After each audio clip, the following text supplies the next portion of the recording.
The climate deal struck in Glasgow plans to reduce the world's reliance on coal and promises more money to help poorer countries cope with the impacts of a warming planet. Largely pessimistic about the outcome of the summit, they passionately explained their fears that political agreements aren't enough to save their homes and cultures. Elizabeth Kité is a youth leader in Nuku'alofa, Tonga. The deal doesn't do enough to save her home in the Pacific Islands from drowning, she says. The survival of their island is at stake. She calls the summit a stage for big countries to flex how much they can pay small nations.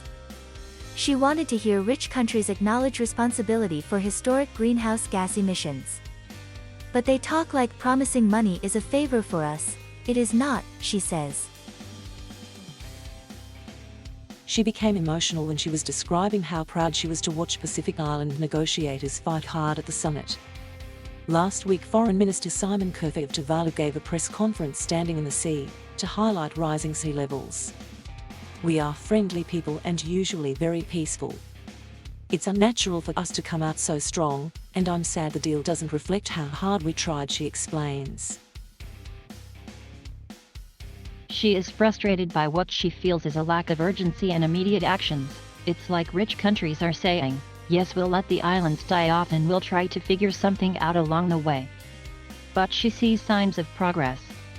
It's the first time fossil fuel and coal have been included in the texts.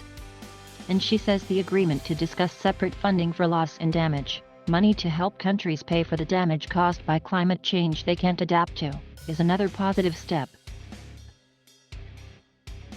Sohana Rahman, 25, is a founding member of Bangladesh's Friday for Future movement. He leads young people as they grow up in a low-lying country that is extremely vulnerable to climate change and feeling the dire effects now. As the agreement was gavelled, he said he felt that youth were recognized for the first time at COP.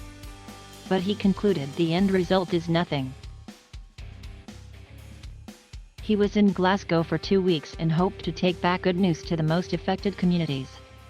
But he's leaving with feelings of helplessness and betrayal. "These empty pledges will not protect our people from crisis," he explains. He welcomes the news on loss and damage, but he says the voices of the most affected people were silenced. He blames the fossil fuel industry representatives at the summit.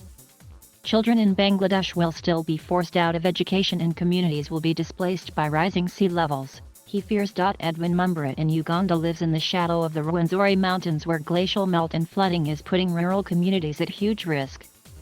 Now 29, he became an activist when he saw the snow disappearing from the high ground. He works with communities to bring solar power to the area and educates them about their rights as a pipeline is built nearby. He calls the Glasgow deal disappointing for Uganda and thinks it makes no real difference to the 100,000 people in his communities. "Real solutions have not been put in place despite us proving to them that climate change is real," he says. His main concern is the lack of urgency in reducing greenhouse gas emissions. He sees new oil and gas exploration being established in Uganda and other parts of Africa and says that the Glasgow Agreement won't stop that. Pledges to give money are being made and the same countries are also investing in projects that are seriously increasing the carbon emissions. "It's truly a double standard," he says. John Bonifacio, 23, studied biology before he became an activist in Metro Manila, Philippines.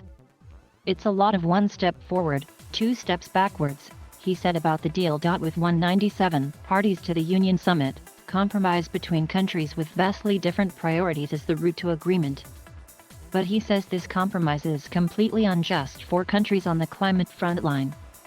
"We will continue to experience the climate crisis acutely and in the long term," he says. He is distrustful of the language used in the text about coal and fossil fuels because he thinks it provides get-out clauses to the biggest polluters. Like many activists who have long campaigned for better support for developing nations, he says the promise to increase the money given to poorer countries represents good progress. He'll go back to Manila and keep fighting for change. "Even if it was a perfect agreement, it's still up to citizens and activists to pressure their governments into action," he says. Thank you for watching. Please subscribe